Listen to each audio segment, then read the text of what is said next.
गरीब मछुआरे की कहानी। समंदर किनारे एक छोटे से गांव में एक गरीब मछुआरा अपनी पत्नी और बच्चों के साथ रहता था। उसका जीवन बहुत कठिन था। रोज सुबह वह अपनी पुरानी नाव लेकर समंदर में जाता और घंटों जाल डालकर बैठा रहता। लेकिन कई दिनों से उसके जाल खाली लौट रहे थे।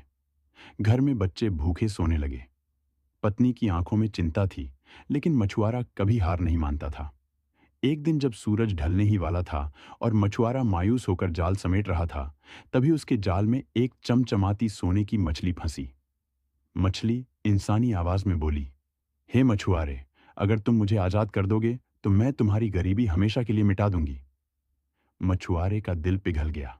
उसने सोचा, अगर मैंने इसे बेच दिया तो मैं कुछ दिन ही अच्छा जी पाऊंगा, लेकिन इसकी जान लेकर मैं सुखी कैसे रह सकता हूं।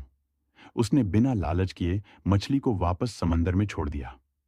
अगली सुबह जब वह गांव लौटा तो चमत्कार हो चुका था।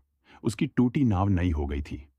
पुराना घर मजबूत और सुंदर बन गया था और उसके जाल में ढेर सारी मछलियां भर आईं।